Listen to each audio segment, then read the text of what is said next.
ஞானானந்தமயம் தேவம் நிர்மலஸ்படிகாகிருதிம் ஆதாரம் சர்வ வித்யாநாமயக்ரீவமுபாஸ்மகே. நேயர்கள் அனைவருக்கும் அஸ்ட்ரோகே செய்யுங்காரின் பணிவான நமஸ்காரங்கள். வார பலன் 2/12/2024 8/12/2024 வரை உண்டான வாரத்திற்கு மேஷம் முதல் மீனம் வரை என்னென்ன பலன்கள்னு பார்ப்போம்.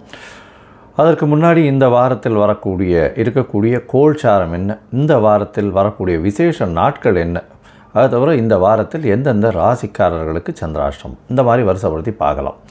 இந்த வாரத்தில் இருக்கக்கூடிய கோல்சாரம், ரிஷபத்தில் குரு வக்ரகதியில் இருக்கார், கடகத்தில் செவ்வாய் இந்த வாரத்தில் இருக்கார், கன்னியில் கேதுவும், விருச்சிகத்தில் புதன் சூரியன்,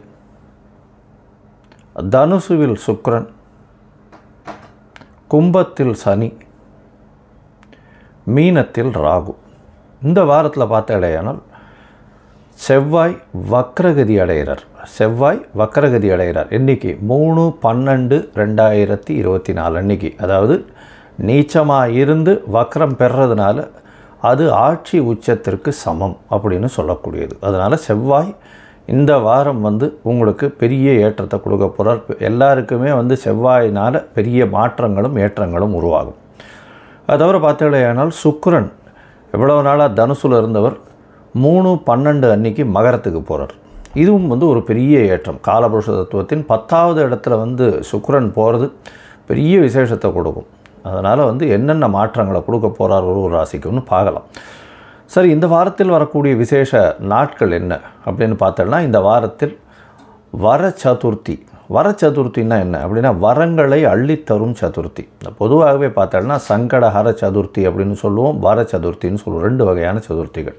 வளர்பிறையில் வரக்கூடிய சதுர்த்தியை வர சதுர்த்தி அப்படின்னு, தேய்பிறையில் வர்றதை சங்கடஹர சதுர்த்தி அப்படின்னு சொல்லக்கூடியது. வர சதுர்த்தியில் என்ன அப்படின்னா, நீங்கள் போய் விநாயகரை சேவிச்சுட்டு ஒரு 9 தரம் பிரதர்ஷனம் பண்ணிவிட்டு 9 தோப்புக்கரணம் போட்டு ஒரு தேங்காயை உடைச்சிட்டு வந்தாலேயானால் அங்கே கேட்கிற வரங்கள் அனைத்தையும் கொடுக்கக்கூடியவர் அப்படின்றதுனால என்னென்ன வேணுமோ உங்களுக்கு அது எல்லாத்தையும் கேட்டேன்னா கண்டிப்பாக கொடுக்கக்கூடிய காலகட்டம்.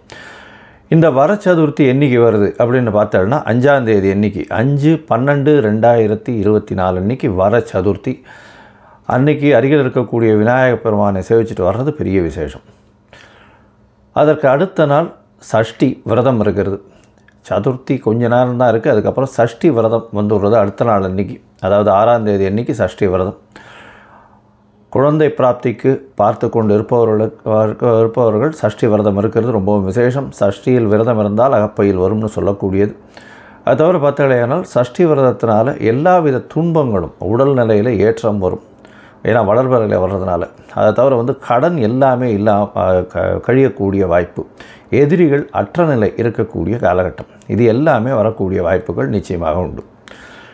அதனால் பொதுவாகவே பார்த்தாலேயானால் இந்த சஷ்டி விரதம் பெரிய ஏற்றத்தை மாற்றத்தையும் கொடுக்கும்.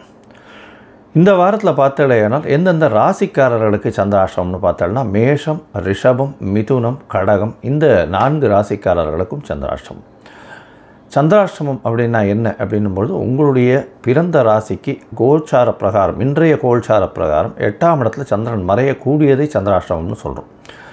இந்த சந்திராஷ்டம காலகட்டத்தில் சந்திரன் மதிகாரகன்றவர் மறைந்து இருக்கக்கூடிய காலகட்டத்தில் தவறான முடிவுகள் எடுக்கக்கூடிய காலகட்டமாக இருக்கும். அதனால் புதுசாக முயற்சிகள் வேண்டாம். யாருக்கும் ஜாமீன் கையெழுத்து போடுறது அதெல்லாம் வேண்டாம். பொறுமையாக இருக்கிறது ரொம்பவும் நல்லது. அது தவிர வெளியூர், வெளிநாடு, வெளி மாநிலம் அதெல்லாம் போகிறத கொஞ்சம் தவிர்க்கிறது ரொம்பவும் நல்லது. ஏன்னா அந்த ஏதாவது ஒரு ஸ்பெசிஃபிக் ப்ராஜெக்ட்டுக்குன்னு அன்றைக்கி நீங்கள் போக வேண்டிய கட்டாயம் ஏற்பட்டதுன்னா பிரச்சனைகள் வரும். சரி, இந்த காலகட்டத்தில் ஒரு வேளை செய்ய வேண்டிய கட்டாயத்தில் இருக்கீங்க அப்படின்னா என்ன பண்ணலாம்னா, அருகில் இருக்கக்கூடிய கோவிலில், அதாவது இப்போது வர சதுர்த்தி வேறு வருது, அதனால் அருகில் இருக்கக்கூடிய விநாயகர் கோவிலில் பால் அபிஷேகத்துக்கு பசும்பால் ஒரு 1/2 டம்ளர் உங்களால் முடிஞ்சது வாங்கி கொடுத்துட்டு போகிறதன் மூலியமாக சந்திராஷ்டமத்தின் தாக்கம் நிச்சயமாக குறையும். சரி, இந்த வாரம் மேஷம் முதல் மீனம் வரை எப்படி இருக்குதுன்னு பார்க்கலாம். அதற்கு முன்னாடி என்னுடைய மொபைல் நம்பர் கீழே ஸ்க்ராலிங்கில் வரும். உங்களுக்கு அஸ்ட்ராலஜிக்கல் கன்சல்ட் தேவைப்படுமேயாயின் எனக்கு ஃபோன் பண்ணுங்க. உங்களுடைய date, time, place of birth, உங்களுடைய பெயர், தாய் தகப்பனார் பெயர், இது வரலும் எனக்கு அனுப்புங்க. நான் என்னுடைய கட்டணம் என்னன்னு சொல்கிறேன். நீங்கள் என்னுடைய கட்டணத்தை போட்டுட்டு UTR நம்பர் ட்ரான்ஸ்ஃபர் பண்ணுங்க. அதற்கு பிறகு நான் உங்களுக்கு ஜாதகத்தை போடுறேன். ஜாதகத்தில் சந்தி இருக்கான்னு பார்க்கணும். அதாவது சந்திரன் எந்த நட்சத்திர பாகையில் இருக்கார், அவர் வந்து எந்த பாதத்தில் இருக்கார் அப்படின்றத பார்க்கணும். அதை தவிர லக்னம் எந்த பாதத்தில் இருக்குது அப்படின்றத பார்க்கணும். இந்த சந்தி எதுக்கு பார்க்கணும்னா, எனக்கு தெரிஞ்ச 40 வயசு 45 வயசு 50 வயசு இருக்கிறவாள்லாம் வந்து கோவிலில் சங்கல்பம் பண்ணிக்கும்போது மிருகசீரிஷ நட்சத்திரம் மிதுன ராசியில் இருக்கும்னு நினச்சின்னு பண்ணிட்டு இருக்கா இது வரலும். ஆனால் அவள் ரிஷப ராசியிலே இருக்கா. மிருகசீரிஷம் 2ஆம் பாதத்தில் இருக்கா, சந்தியில் 3ஆம் பாதத்தில் அவள் இருக்கிறது 2ஆம் பாதம் நினச்சின்னு அவள் பண்ணிட்டு இருக்கா. அதே மாதிரி பார்த்தாலேனால் விசாக நட்சத்திரம்னு சொல்லிட்டு இருப்பாள். விசாக நட்சத்திரம் துலா ராசியில் இருப்பாள். ஆனால் விசாக நட்சத்திரம் விருச்சிக ராசிக்கு அர்ச்சனை பண்ணிட்டு இருப்பாள். அதனால் எந்த பாதத்தில் இருக்கோம் அப்படின்றதே தெரியாமல் ஒரு குத்து மதிப்பாக ஒரு நட்சத்திரத்தை வச்சுட்டு அவள் சொல்லிட்டு இருக்கா. ஏன்னா உடைந்த நட்சத்திரங்கள் இருக்கக்கூடிய பாதங்களில் மாற்றங்களும் ராசியின் மாற்றங்களும் அதிகமாக வரும். அதே மாதிரி லக்னத்துக்கும் வரும். அதே மாதிரி லக்னத்துலேயும் மாறுபடல் வரும்பொழுது உங்களுக்கு இந்த லக்னத்துக்கு இவர் ஏற்றவர் சுபர் அப்படின்னு நினச்சிட்டு நம்ம பண்ணிகிட்டு இருப்போம். அந்த காலகட்டத்தில் நிறைய தோல்விகள் வரும். வெற்றி வரும்னு நினச்சிட்டு நம்ம பார்த்துட்டே இருப்போம். எல்லா இடத்துலையும் அடி விழும். பெரிய தோல்வியில் இப்போ கிட்டத்தட்ட ஒரு 5 வருஷம் 10 வருஷமாக எழுந்துக்க முடியாத அளவுக்கு இருக்கும். இதெல்லாம் வந்து லக்ன சந்தியை பார்த்து, லக்ன புள்ளி எங்கே வருதுன்னு பார்த்து, அந்த புள்ளி வந்து இந்த ஜாதகனுக்கு ஏற்றத்தை கொடுக்கக்கூடிய தசையா புக்தியா அந்தரமமா சூக்ஷ்மமா இது எல்லாத்தையும் பார்த்து இன்றைய காலகட்டத்தில் இருக்கக்கூடிய கோல்சாரம் எந்த அளவுக்கு இவளுக்கு கை கொடுக்கறது அப்படின்றதையும் பார்த்து உங்களுக்கு பலன் சொல்கிறேன். எளிய பரிகாரங்கள் என்னன்றதையும் சொல்கிறேன். சரி, இப்போது இந்த வாரம் 2/12/2024 8/12/2024 வரை மேஷம் முதல் மீனம் வரை உண்டான ராசிகளுக்கு என்னென்ன பலன்கள் அப்படின்றத பார்க்கலாம். தனுசு, மூலம், பூராடம், உத்திராடம் இந்த 3 நட்சத்திரம் 9 பாதங்களை கொண்ட ராசி. ராசியின் அதிபதினு சொல்லக்கூடியவர் குரு பகவான்.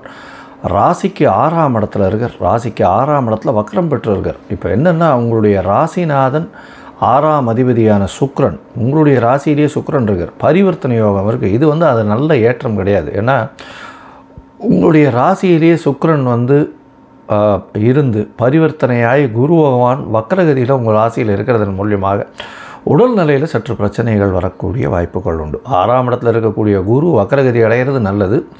ஆனால் பரிவர்த்தனை யோகத்தில் உங்களுடைய ராசியில் ஆட்சி பெறுறது அந்த அளவு விசேஷம் இல்லை. ஆனால் கவலைப்பட தேவையில்லை.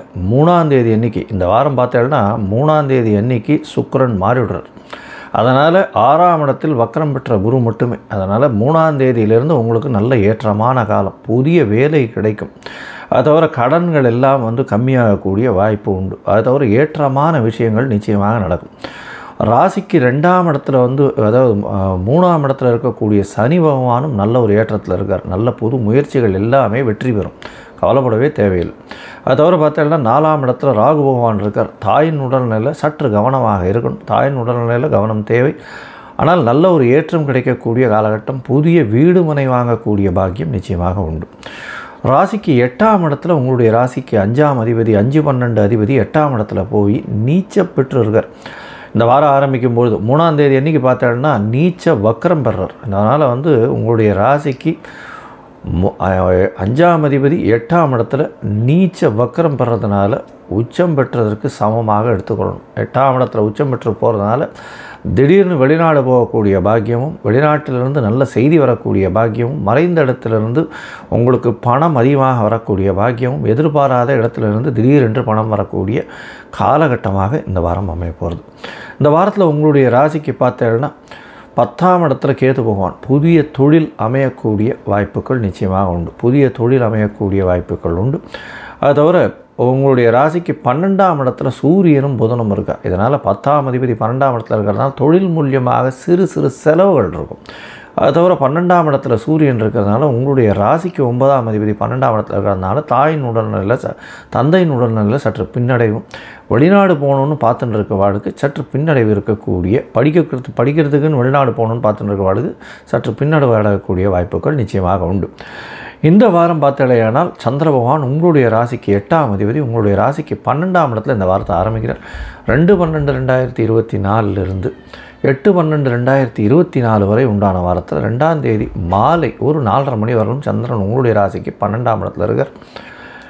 8, 12 பரிவர்த்தனையாகுது. நல்ல ஒரு ஏற்றம், அதுவும் குருவின் பார்வையில் வேறு இருக்குது. பெரிய ஏற்றம் கிடைக்கக்கூடிய காலகட்டமாக அமைய போகிறது. இதனால் வெளிநாட்டுக்கு போகணும்னு நினைக்கிறவா நிச்சயமாக வெளிநாடு போகக்கூடியும், வெளிநாட்டிலிருந்து சம்பாத்தியம் வரக்கூடிய வாய்ப்புகளும், மறைந்த இடத்திலிருந்து வரக்கூடிய வாய்ப்புகள் நிச்சயமாக உண்டு. ரேஸு, லாட்ரி இந்த மாதிரியான விஷயங்கள், திடீர் பண யோகங்கள் வரக்கூடிய வாய்ப்புகள் உண்டு. உங்களுடைய ராசியிலேயே சந்திர பகவான் வரார். எப்போ அப்படின்னா 2ஆம் தேதி மாலை ஒரு 4:30 மணியிலிருந்து 4ஆம் தேதி இரவு ஒரு 11 மணி வரலும் இருக்கக்கூடிய காலகட்டம். இந்த காலகட்டத்தில் பார்த்தீங்கன்னா 3ஆம் தேதி கார்த்தால வரலும் சுக்கிரன் உங்களுடைய ராசியிலே இருக்கார். அதற்கு பிறகு உங்களுக்கு பெரிய ஏற்றம் கிடைக்கக்கூடிய காலகட்டமாக அமைய போகிறது. புதுசாக வேலை மாற்றங்கள் வரும், வேலையில் ஏற்றங்கள் வரக்கூடிய வாய்ப்புகள் மிகவும் அதிகம். உடல் நலத்தில் சற்று பின்னடைவு இருக்கக்கூடும். ஏன்னா 8ஆம் அதிபதி உங்களுடைய ராசியிலே இருக்கிறதுனால சளி, கபம் இந்த மாதிரியான விஷயங்கள், அதை தவிர இந்த காலில் ஸ்வெல்லிங் வர்றது இந்த மாதிரியான விஷயங்கள் வரக்கூடிய வாய்ப்புகள் உண்டு.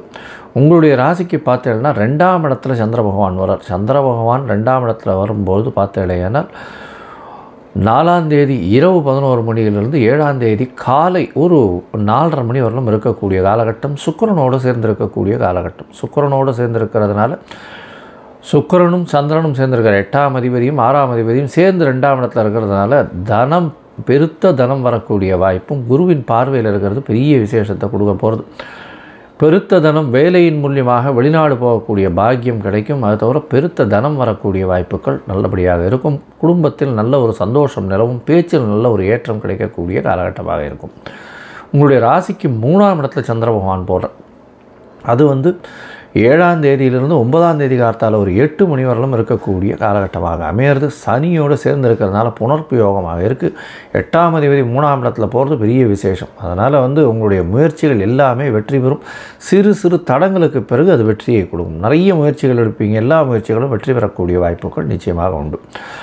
இந்த வாரம் பார்த்தீங்கன்னா இந்த தனுசு ராசிக்காரர்கள் அருகில் இருக்கக்கூடிய நாமக்கல் ஆஞ்சநேயரை போய் வழிபட்டு வர்றது பெரிய ஏற்றத்தை கொடுக்கும். அவருக்கு ஒரு துளசி மாலை போட்டு வர்றதன் மூலியமாக பெரிய ஏற்றமும் மாற்றமும் நிச்சயமாக வரும். லோகா சமஸ்தா சுகினோ பவந்து. நன்றி, நமஸ்காரம். Astro KS Iyengar YouTube channel பார்த்தமைக்கு நன்றிகள். மேலும் இது போன்ற ஆன்மீக ஜோதிஷ தகவல்கள் உங்களை அடைய astro KS Iyengar YouTube channel subscribe செய்யவும், பெல் ஐக்கானை மறக்காமல் அழுத்தவும். நன்றி, வணக்கம்.